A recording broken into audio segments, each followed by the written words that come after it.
When Prime Minister Justin Trudeau made a stop in Winnipeg last week, he warned that selling anger, fear, and division to Canadians won't solve any of their problems. Political reporter and Sun columnist Brian Lilley joins us now from Toronto to talk more about this. Brian, isn't this kind of an odd message coming from the Prime Minister? Hasn't Trudeau used similar tactics in the past, including making Alberta, us here, appear to look like a bad guy? Uh, that is the bread and butter of Justin Trudeau's politics, sowing anger, fear, and division. He makes the rest of the country fear what will happen if Alberta isn't brought to heel, whether it's on climate issues or more recently the gender issues. He sows fear and division on issues surrounding Pierre Poilievre, claiming, well, he doesn't really support Ukraine. And in fact, he didn't condemn the death of the Russian opposition leader strongly enough. And therefore, that proves he's in Putin's pocket. He's tried to claim that Pierre shows he has disdain for Quebec by criticizing a couple of Quebec mayors, even though he's done the same thing in every other part of the country.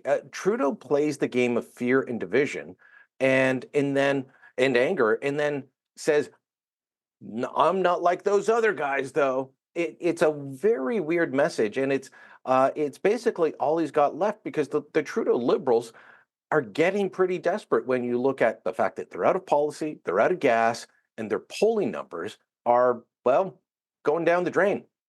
Yeah, let's talk about those polling numbers for just a moment here, Brian. The Trudeau Liberals probably don't want to look at the poll numbers. It's really not painting a pretty picture for them when it comes to seat projections, does it? No, and I always have to be a bit wary of seat projections. It's a bit of voodoo science. Polling can be fairly accurate. Seat projections a bit tougher to do, but most of the seat projections from all kinds of different polling firms, from aggregators, all say that Pierre Poilievre is going to win more than 200 seats if an election were held today. The latest Abacus poll, it's a 19-point lead. 43% to 24% for the Conservatives over the Liberals. The Nanos poll, not quite as big a lead, but still significant, well into the double digits. And it's been months and months and months of double-digit lead for Pierre Poilievre and the Conservatives. So it's kind of getting baked in, and people are just saying, you know what, I'm fed up with Justin Trudeau. I'm done with him. He doesn't seem to get the message, though. And despite the fact that he and his party are closer to the NDP than they are to the Conservatives, still seems confident that he can beat Pierre Poilievre by using that anger, fear, and division, such as claiming if you vote for Poilievre, it's like putting Donald Trump in as prime minister. Not accurate, but if it scares people to vote for the Liberals, he'll do it. Don't Pierre Poilievre and the Conservatives want Trudeau to stay at the helm of the Liberal Party heading into the October 2025 federal election? I assume they would, but there's all kinds of speculation about will Trudeau stay or go. My friend and colleague Warren Kinsella and I are forever debating this, and he's now in the camp that Trudeau's going to follow in his father's footsteps of 40 years ago. February 29th, 1984, what did Pierre Trudeau do? He took a walk in the snow. And there actually was a snowstorm in Ottawa that day, and he went out for a walk and he came back and he decided, you know what, I'm going to pack it in. And guess what? This year, there's going to be a February 29th. Everyone's going to be watching that day for the weather forecast in Ottawa and to see what Justin Trudeau does. I don't think he's going anywhere. If I were the Conservatives, I'd want him to be at the top. But what's funny is there've been a couple of polls, should Trudeau stay or go? There's more Canadians think he should go than stay now. And I think there was one that said just 3% think he should remain as Liberal leader, most thinking he should hand the reins over to somebody else. But when these polls are done and you say, okay, well, should Trudeau stay or go, as Liberal leader for the next election, Conservatives are more likely to say he should go. If I was a Conservative strategist, voter, backer, I'd be like, no, let him stay. Keep him in power until the election. That's better. But, people have their own views. Brian, following the disastrous reports on the ArriveCan app last week, including a new report that the main contractor received $250 million in government deals, Tory leader Pierre Poilievre wants further committee hearings on the subject? Yeah, he wants to call the main people behind GC Strategies to come and testify yet again. Um, you know, there could be value in this, Hal, if committees worked properly, but unfortunately, And we saw this with the not the Auditor General's report, but the internal report on the inner workings of the Canada Border Services Agency, which is one of the two departments that helped build this app. And they said they shut it down. The Liberals and the NDP and the Bloc joined them as well, said, oh, there's too many scary details in this report. Now that we've read it, we can't talk about it anymore. So are they going to try and get to the truth, get to the bottom of this, or are they going to try and play political games? And too often they're playing political games. That's my fear with ArriveCan. We didn't get to the bottom of the We Charity scandal. We didn't get to the bottom of SNC-Lavalin. At a certain point, the opposition parties joined with the Trudeau Liberals, opposition parties other than the Conservatives, joined with the Trudeau Liberals to say, okay, we've heard enough. We don't need to see any more. Canadians don't know the whole truth. And you look at what happens in the United States, yeah, a lot of it's political theater, but they actually do get answers and they do find out the facts, and voters can make up their own minds. And we don't tend to do that here. It's kind of like police investigations where, in the States, everything that the police know within an hour or two of a major incident. And in Canada, it can be weeks or months later, and they still say, oh, we can't say anything due to the investigation. That seems to be the take of most MPs, sadly. It's amazing though, Brian, how an app that was supposed to cost $80,000 ended up close to $60 million, according to the Auditor General. That's incredible. And you know what, Hal? I've got the app on my phone. I was just down in the States for a quick trip, and a friend said, you know what? It works now. You don't have to do your vaccine stuff anymore. It's just an advanced customs declaration. They have that in the States. The app in the States works great. So I made sure to have it ready. My friend said it's faster than Nexus. So when I arrived back in Canada, I tried it. It wouldn't load. I could log in. I could say that I was in Canada. It wouldn't load my customs declaration. That's what $60 million can buy you. There you go. Brian, a second group has pulled out of the public inquiry into foreign interference, citing concerns about how the inquiry is being run. Is this inquiry doomed to fail? It's going to go into that category we were just talking about a minute ago, where Canadians won't get the whole truth because you can't handle the truth, as Jack Nicholson famously said in the movies. So Justice Hogue, who is running it, of course, she did not grant full status to the Conservative Party. We've talked about that before. Did grant full status to Michael Chong, who's Conservative MP, who was personally targeted by China. But she did grant status to several people who there have been concerns raised about them. Former Ontario Liberal Cabinet Minister Michael Chan, now the Deputy Mayor of Markham, Ontario. There have long been claims that he is under the influence of the People's Republic of China, of folks in Beijing, that he's closely associated with them, too close for comfort, has been the claim. Chan's always denied that. There's Han Dong. He was given full status. He's the Liberal MP who was named and ended up having to leave the Liberal caucus over allegations that he was assisted in winning his nomination and his election by the People's Republic of China.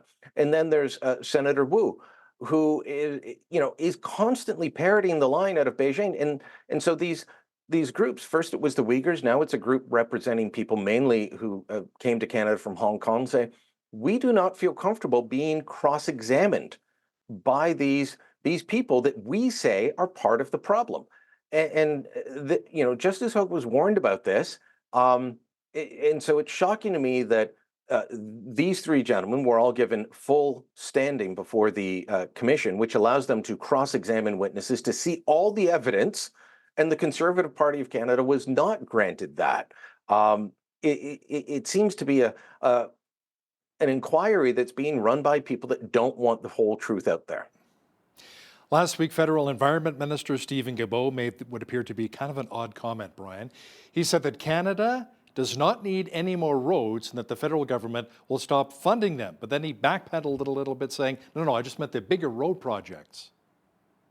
Yeah, this was a disaster from beginning to end. So Guilbeault made the comments out in public. They're recorded. They're noted by the media. And then he shows up on, I think he made them on Tuesday afternoon in Montreal. And Montreal Gazette writes it up, publishes it, and everyone says, what? And scrambled, found the video, saw what he said. He shows up on Parliament Hill on Wednesday, and reporters saying, why are you saying no more money for roads? Oh, I didn't say that. They read the quotes back to him. He said, well, what I really meant was, he said it.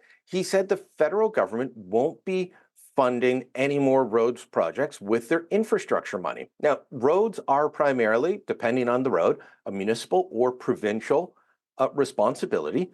But since Confederation, the federal government has used infrastructure funds to assist in projects like road building.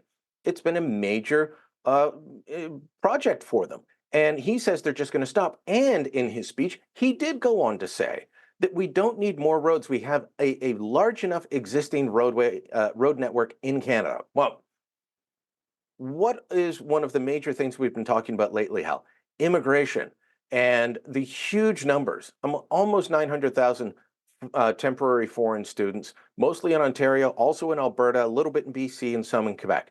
We've taken in about 500,000 new permanent residents each year. Then the foreign workers and the asylum seekers, which is up to about 140,000 last year, I believe was the final tally.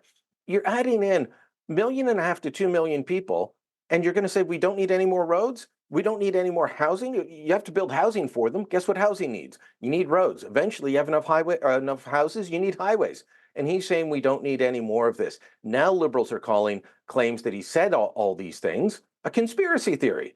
No, it's not a conspiracy theory. We've got the tape.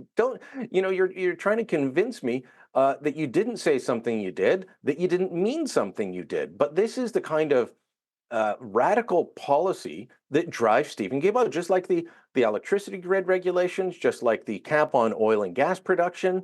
Until this guy is forced to back down, he will take the most radical position and run with it and see how far he can get. You know, it's interesting as well when he was quoted as saying that more Canadians need to take public transit and ride their bicycles instead of, using their vehicles. That doesn't work so well here in rural Alberta, though, Brian, I got to tell you. There's huge parts of the country it doesn't work in. It works for me in downtown Toronto to say, yeah, hop on the subway. I got the subway just right close to me. Yeah. But when I used to live in rural Ottawa, that was not a good option. Neither was getting on my bike.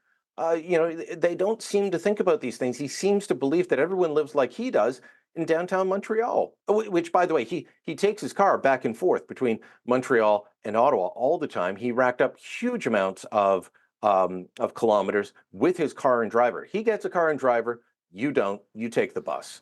Brian, former Prime Minister Stephen Harper toured Israel over the past few days, visiting the same places that you did, where the atrocities took place, where more than 1,200 Israelis were butchered at the hands of the terrorist group Hamas.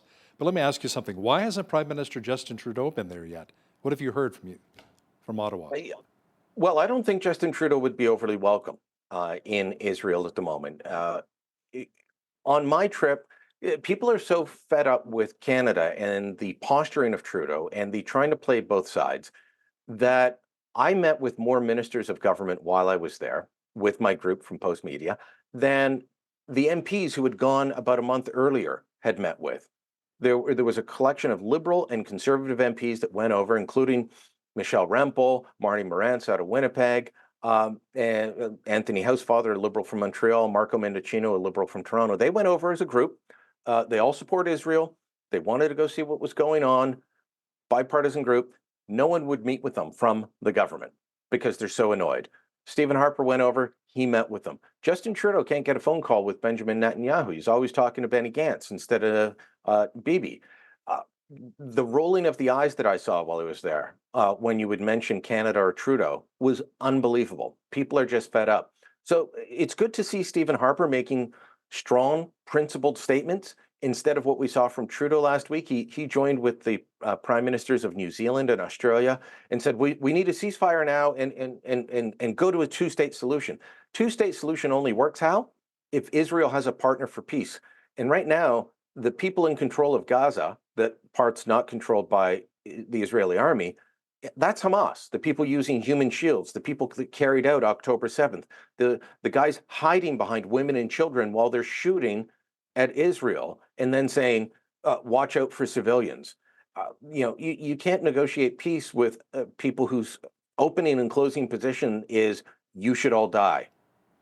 Well, Brian, some good news on the economic front here in our country. Inflation fell below 3% for the first time in a very long time. That seems to be kind of the sweet spot for the Bank of Canada. Now, could we potentially see any interest rate cuts anytime soon?